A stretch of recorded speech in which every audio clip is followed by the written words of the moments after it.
Hi guys, welcome to the Lunge and Lift podcast. Today we're talking about coaches having coaches and does your coach have a coach? So let's kick off, Rob, with to you, what makes a coach, I guess, as opposed to a trainer?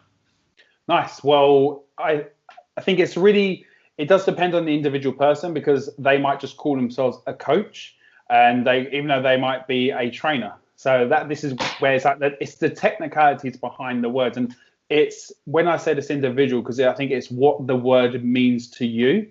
So for instance, when I think of the word trainer, I think of even like personal trainer, I think of someone that tells someone how to do a task and gets them to do that task and get it done well. Just, in wham bam, get it done and move on. Like that in my head, that's the trainer. He or she makes you work hard and gets the task complete. Whereas a coach is someone that guides you to the task that needs to be complete and gives you all the tools along the way to kind of get there. You may not actually get that task done that session, but that isn't the goal. The goal is to make you understand fully whatever the task is, so that when you're keep going to each session after session after session, you're not having to keep being told the same things over and over. So you're not just being told do this. It's right. This is why you're doing it, and this is how to do it. So it's more like if you think like a teacher compared to, like I say, a dictator. So it's like someone. But they both have their times, and at the end of the day, being a trainer, telling someone to do stuff, and it's a completely valid thing. You might be a coach, but call yourself a personal trainer, because at the end of the day, that's what I think my job title is: personal trainer. I'm a coach at WIT, but I'm a personal trainer, say for Virgin and in my own private thing. So, but I class myself as a coach because of it's how I train people. So, what about you? Do you have any thoughts on that? Yeah, I think that's spot on. I think coach as compared to trainer, there's a much greater component of education and long-term guidance. So the trainer seems to have a focus much more in the short term. So within a session, or a personal trainer might get you to do like a 12-week program to lose fat, for example, whereas a coach, it's a little bit more all-encompassing of like, what's the long-term plan here? What's the overall goal? A bit more digging into why you're doing it in the first place versus, if you buy a 12-week shred, no one's asking you why you want to lose weight in the first place. Whereas a coach might have that discussion with you, like, what's the reason for you wanting to lose weight? Let's engage a little bit deeper to understand your motivations behind this. And maybe there's actually maybe it's just about self-esteem, and maybe you'll have better self-esteem if you get stronger rather than leaner, because then you actually feel more empowered. And I think that is a much more useful and meaningful service to provide somebody, is coaching. I also think coaching probably extends beyond contact time more than being a trainer. So like remote coaching, you're helping people in the sessions that you don't do with them, if any, and there's that sort of constant guidance and keeping them on track if they say they've had a bad session or whatever. There's a lot more psychological support, I guess. Yeah, it's going beyond the hour, say that you're with the person, and it's like, don't get me wrong, this is obviously, I guess you and me are biased on this way, because this is, even though we're both personal trainers, I think we both class ourselves as coaches and how we train people. So even though, say, our job title might be the personal trainer, I think we're both so similar, and I think the podcast kind of make it clear as well that we are both coaches in how we are. And I do think that when you start to think beyond the hour, is a trainer can still provide great value to their client. But I think it's when you say like about the 12-week thing, I think that's a really good example, because when you say like, I want to lose fat in 12 weeks, cool, you can go to a trainer, you can go to a coach, you can go to whoever.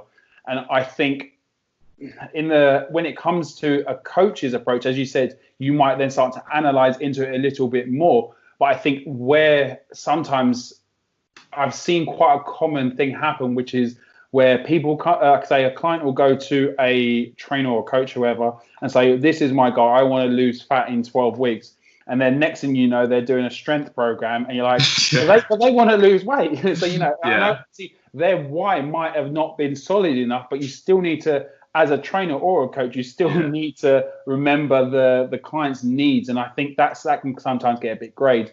And what I find really interesting is that there's definitely a differentiation between, say, if you then think about a coach, like for any of our like members that come to classes or wherever you are, is your coach an athlete? Because I think if you start thinking of along those kind of lines, because if your coach is an athlete, their priorities may not be all towards you, if you know what I mean. So like as a service that yourself and myself give, our focus is to make sure our clients get from A to B, and then they can go and carry on that journey because we've coached them all the tools necessary to let them go beyond. So like I've always said my business model as a PT isn't the greatest, because I'm trying to essentially give you everything I can so you leave me and be able to continue on with that.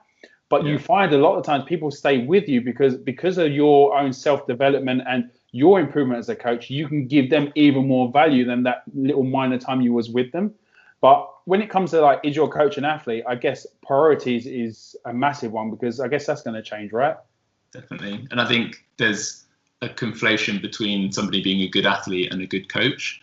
They're not the same thing. And quite often it's the opposite, where somebody's so invested in being an athlete, they either don't spend time or they're not bothered about their clients' journeys, because they're just doing it because it's a job in the same industry as a thing they like doing themselves. So say they're a bodybuilder or a CrossFitter, they just want to train all the time and get their own success as an athlete, and just means they can stay in the gym and earn money by training some other people.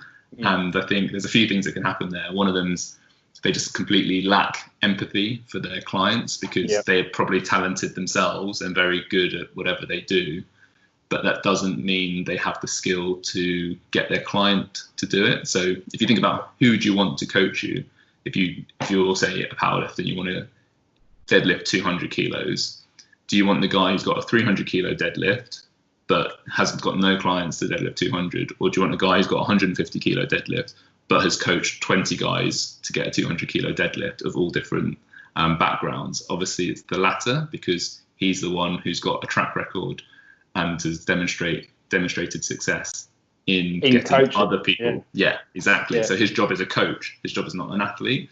And I think seeing somebody be really good at something doesn't mean they're good at teaching somebody else to do it. We were talking about it before, like Michael Jordan was like arguably the best basketball player ever. I think he's taken ownership of a basketball team now, which is doing terribly.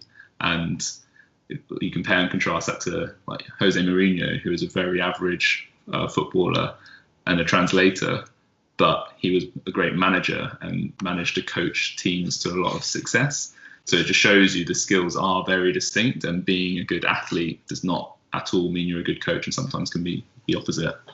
Which is, I guess, when in that side of things, it's like you can also be a great athlete and a great coach, because of then you have which I know you wasn't saying you can't, but it's like because you're in the trenches essentially, you then have the empathy side of things, as you said, so that's really good. So then you understand the struggle. So like when it comes to say bodybuilding as an example, is that if you've dieted down to say bodybuilding show leanness, you've understood the struggle that it takes to get from say 15% body fat to say 5% body fat as an example, right?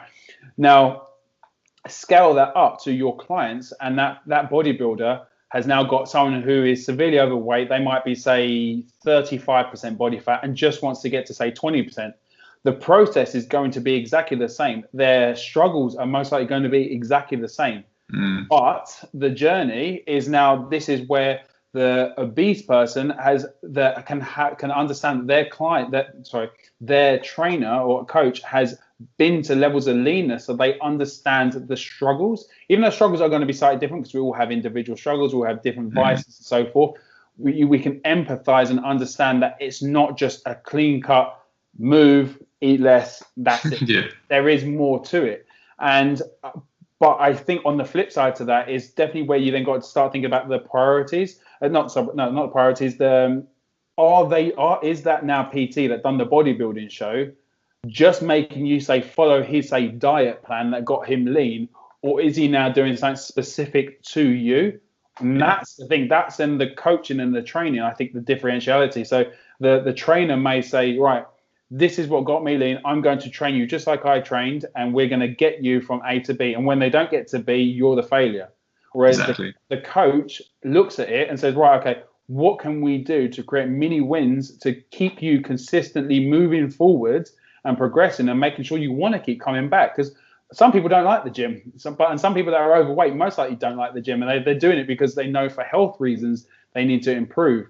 So is your coach an athlete? And when we talking about this, with a bodybuilder, is it can be a good thing, but you need to make sure that their priorities are in the right place. Yeah, and I think you touched on something really good there. Is it's almost, to tie it all together, experience in getting results. So they could get experience in getting results just through their own personal experience, which is just one case study. And if they are talented or naturally predisposed to be lean, then it's a very different journey. Whereas if you go back to that example before, a coach who's got your result for 20 people already, they've probably encountered a variety of different situations and learned to get a result for different people in different situations versus just themselves. So they kind of have more tools in the arsenal. They've seen the standard problems that crop up along the way. They've coaxed people through lack of motivation or whatever it is.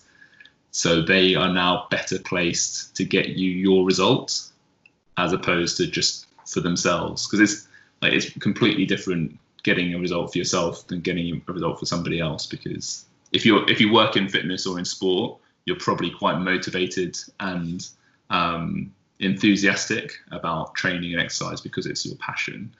But that doesn't mean all of your clients feel the same way, especially on the fitness as opposed to sport side of things. Yeah, and I think it's do you then think that coaches should have coaches if that's the case? Because I guess it's when it comes to that side of things, we need to try to ensure that the person who has hired the coach, so the person that's sorry, got to start again. That's really so just that's all right. Sorry, just really thought Chloe come in and it just you're right, Chloe. Is that then my train of thought completely went off. Yeah. That's fine. Chloe, hello. Now you don't want to say hello. Now you want to run away. Right. Okay. Yeah. So, do coaches need coaches? So that was where I was kind of so. What was the last thing? I was saying just before I wandered off on my thought. What was it? Saying coaches as athletes, coaches need coaches, and then I wasn't sure where you were going to go. Okay, yeah. So, this is the thing. I'm now trying to trigger onto the do coaches need coaches. So I was trying to coaches have. That's it. Okay, so I'm going to go with so talking about that's it. So then we want to start talking about the psychological barriers and stuff empathy side of things. So do coaches need coaches? So then we have two aspects to this. So you have the empathy side of it, and you also have the coach learning and becoming. Yeah. So I'm going to go on this. Okay. I think one thing we need to build into that as well is is your coach actually an athlete? So do they need a coach to be better at their training? Because if they are like a Jose Mourinho, they don't need a football coach. No. But they should have like a mentor or something. They should be in the growth mindset trying to self-develop. Yeah, I think that needs to be said as well. Okay. Yeah, okay.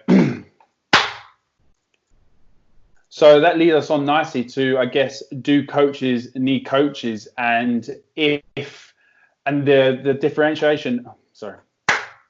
So that leads nicely on to, I guess, do coaches need coaches, and understanding if they're an athlete themselves. Do they need an athlete, or do they need more like a mentor / say coach to help them progress? So I think for myself, when it comes to the coaching side of things, empathy is a big thing, because I think if you can't relate to someone on a psychological level, you lose that personal touch. And I feel, and that's the buy-in, that as a coach or trainer, whoever you are, is like, you need a buy-in. You need your client to trust you, and for you to be able to essentially always be in the back of their minds. I know I've had clients over the years that, if they were, say, on a fat loss journey, that then they were tempted to say go off plan a little bit, and they'd have me in the back of their head just saying, do you really need that? And that's the thing, that's me. Then they've bought in.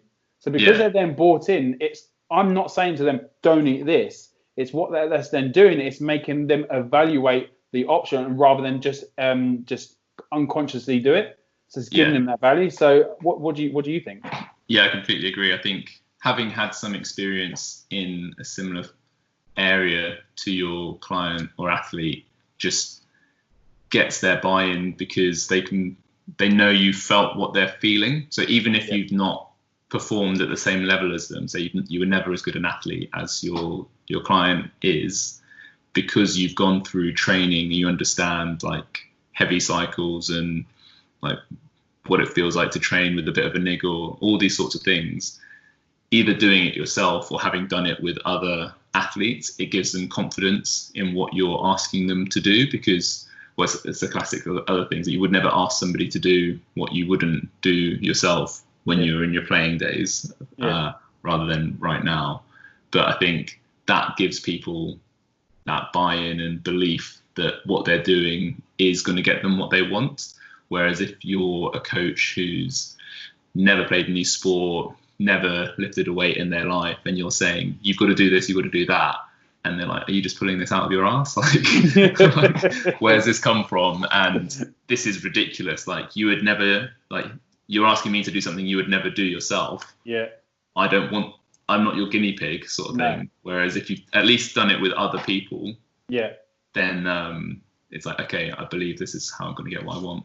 And I guess it's also being upfront then with the client that if it is the first time you're trying something, you're saying, right, I am trying this method, and then I'm coaching them the reason behind the method. So telling them, this is why I'm going to be trying this on you, because this is going to work towards your overall goal. This is something that I've researched and stuff, which I guess then comes into the side of, even if you're not getting a coach because you're an athlete, and getting, say, a coach to maybe, progress your knowledge, that's like a mentorship or anything like that, because that then helps you when you're in the trenches. It's really easy to kind of just stick with things so then when you're outside of that, it gives you an opportunity to learn from other people that might be saying the same things that you're saying, but in a slightly different way, which then gives you a different outlook, which then when it comes to then the application to like your client or whoever, it creates a better dynamic. And then it also is that buy-in, which, as we mentioned already, the coach-client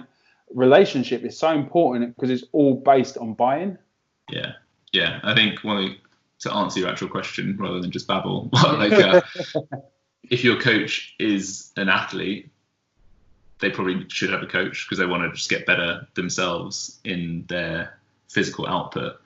But if they're not an athlete, it doesn't mean they can't be a good coach. But what I would say to that is, are they trying to improve as a coach? So are they still going through further education? Do they have a mentor? Do they have that growth mindset that means they're improving at their craft? Because no one has completed coaching. Like, no one is the best coach physically possible. There's always a way you can be improving. And if your coach doesn't have that growth mindset, their job is literally helping people improve. So why don't they want to improve themselves?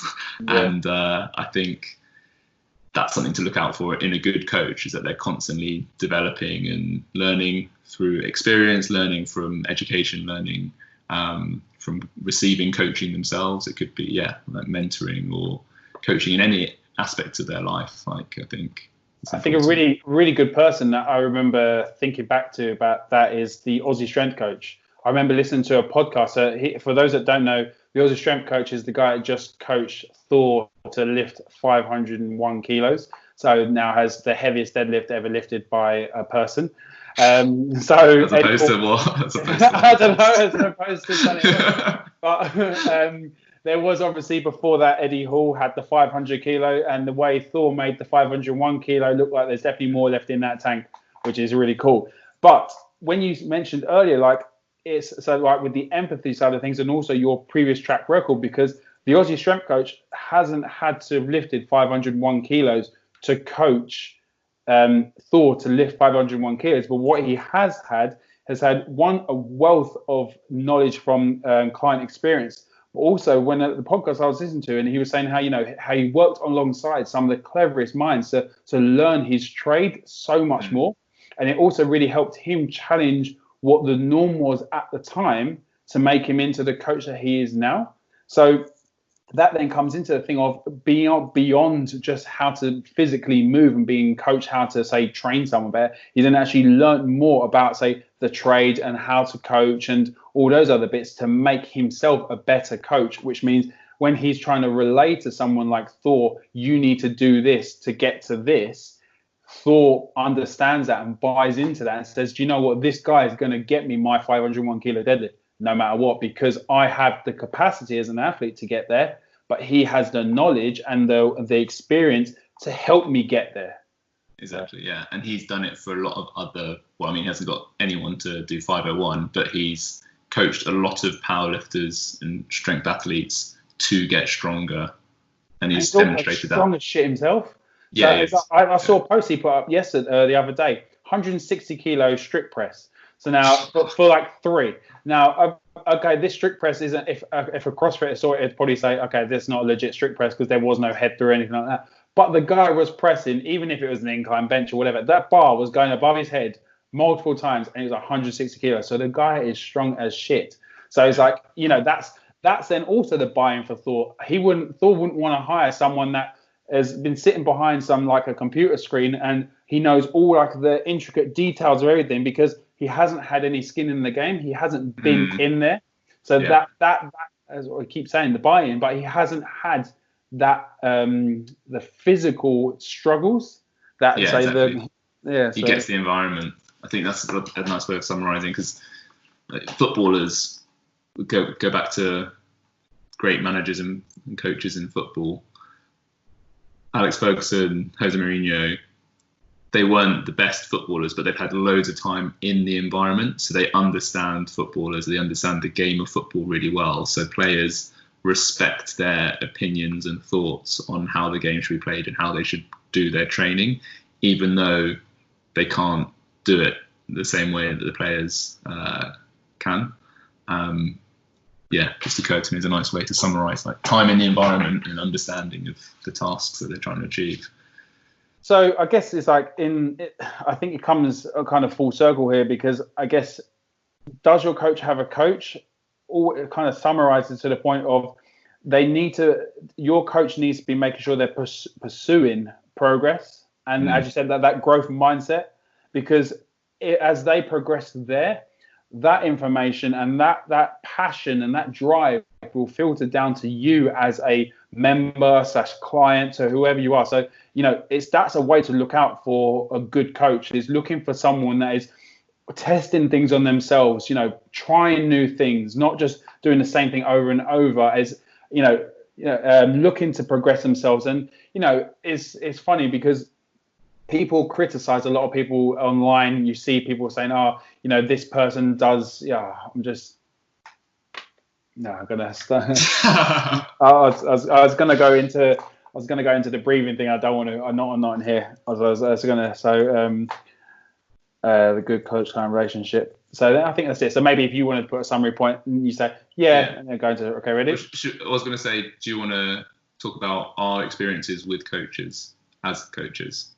Yeah, what do you mean? Yeah. It's a good point, actually. So what we'll do is we'll go back to the Aussie strength. So we've done the Aussie strength coach thing, and I'll cut out the summary I just gave.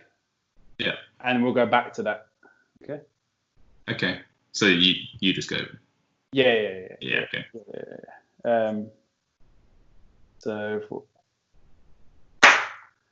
So I guess that kind of comes full circle in a way, because it's like, does your coach have a coach? I think we've both had experience in this. So like, I've had coaches over the years in all my endeavors. I know you work directly with coaches as well. So what has been your experience, and how have you found it's benefited you and your offering, shall we say?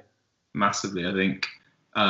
So one of the things that I'm grateful for when I started working in fitness is that I went through a course of personal training, getting into CrossFit, and also working with movement specialist coaches as well. So I was the client in the relationship, so I received personal training and coaching from these guys. So as I was learning the physical stuff, I was also learning how to teach it, because that was always the intent with the relationship. I was doing it with a view to becoming a coach myself. And at its very most basic, you're learning at least one way to teach somebody something, because you're getting taught it as well. And it's why shadowing is such an important part of development as a coach as well. As I think the more people you see coaching the same thing, the more you can develop your own style. You see, like, okay, I like the way he did this, didn't like the way he did that. But through being in that environment, you sort of absorb the bits that you see working, or people delivering things in the way that you'd like to deliver them. And that crafts your style as a coach. I think also as a coach, it's nice to get a second pair of eyes on your own training. So you can, what's the saying that we had before?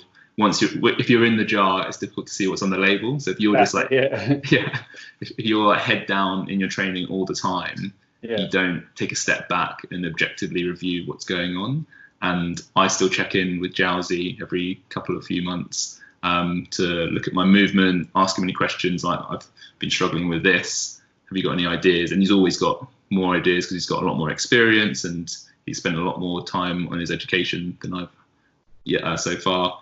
And I think those little checkpoints are really useful for recalibrating your direction and your focus, and just getting a nice bit of refresh, because you only know what you know, whereas somebody else, even if they know different things, they're going to offer a new perspective, so you can evaluate things from somebody else's point of view. And I think it's a dangerous trap to fall into, to think that you've got it all figured out and you don't need help from anybody else, because nobody's got everything figured out ever. No, and I think it's when, from like a client perspective, it's funny because I remember my first fitness model / bodybuilding show thing that I did. So first one I did, I prepped myself, and I was just basically got into training at the time. This was like back in 2012 or just before. And, I prepped myself on my first show, and let's just say it didn't go too well. I got leaner. I definitely got leaner, but I did not do it in any way efficient or keeping as much muscle as possible. It's pretty much just eat as little as possible and got to the end result. Stood on stage, did my thing, had the dominoes afterwards. It was all good.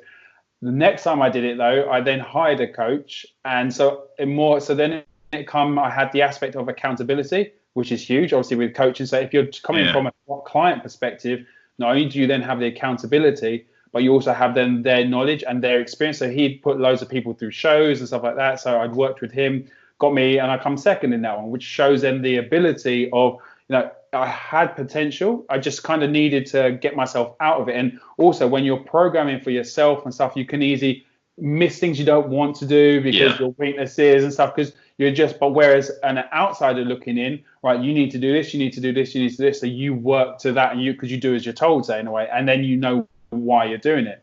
Yeah, so, and you've also spent money on it. I think it's exactly the skin in the game. That's huge. When you pay for something, you add so much more value to it. But it's also, it can be done as if you lack in motivation or anything like that, sometimes it's. So like I recently used Harvey Lawton for some performance programming, his group training, because for me, I just wanted to go through a period of not thinking about my own programming, because I was programming for so many people and I was just getting stuck in a rut with my own training. So I just needed a little bit of an external stimulus just to kind of do something different, because I knew I was going to go back into my powerlifting stuff. So I wanted something to tie me over for a few weeks. And it done me a world of good, because it was a different pair of eyes looking in, like, cool, try this. And I was able to try things that I liked, try things I didn't like. And that was the thing. I'm learning and experiencing. And that's the thing, is that I can say, oh, do you know what? that really worked well, and that will go well with something that I normally do doing that. So I can then pair these two things together because I've learned that thing, and I've also taken that thing from my own library in a way. So I think they do have their, I think it's so important to have that thing as a coach of the growth mindset, shall we say, because it's that thing of pursuing progress yourself. Yeah.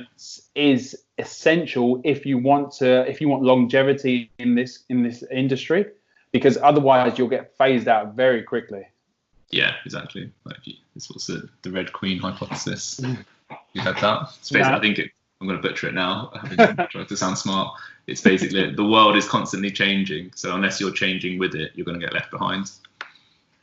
Yes, well, exactly, and that's the thing. I think one of my friends said to me recently, he goes, he knows whenever he's talking to me about, say, something in the fitness industry or something like that, he knows I'm as up to date as I possibly can be, because because it's my passion, and I love everything to do with this industry, and I love seeing what other people are doing. Why is that good? Trying things out, or it's just because I do everything, because it means you're kind of you're a jack of all trades, which was kind of like a CrossFit, right? You're jack of all trades and master of none. But for me, it's looking into so many other thought processes, challenges your thoughts, which makes, and it helps you grow as an individual, because even though that thought might not be the right thing for you, you've at least given it a go, or you've at least given it some time in passing.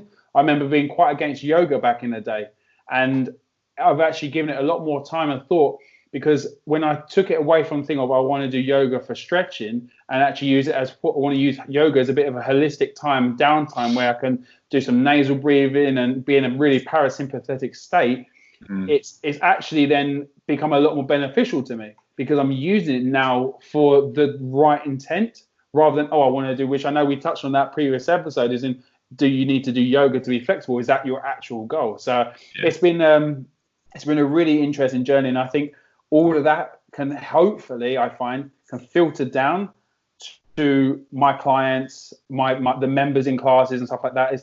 I know, and we were similar, but it's like when we're in class, I know that when I'm coaching, I'm the coach that probably talks a little bit too much, but it's because I'm trying to give you as much value as I can, because I don't want you to make the same mistakes, or make the mistake but understand why you're going to make the mistake. Because I think mistakes are important, because it helps you grow as a person.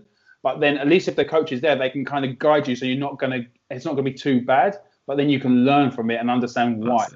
That's the coaching versus training thing, isn't it? Like, you're helping them learn to be better themselves versus just pushing them through a workout. So this is what you're supposed to do, go and do it. Like, actually giving them a bit of understanding empowers them to be better long term, which is what it's all about. Nice. Mic drop there. I think that was the thing, as you just finished that. Lovely. So I don't really need to add anything to that. I think we finished that nicely. So guys, as always, please share this episode if you do like it. If you don't, please share it as well, because someone else might. And as always, you can follow us on all the usual Insta, Facebook. Just search for Lunge Lift. So I think Insta's lunge.lift. Subscribe on YouTube. All podcast episodes are up, and on iTunes, and find us on Spotify. I think that's the sales pitch done. So until next time, have a good day. Thanks, guys.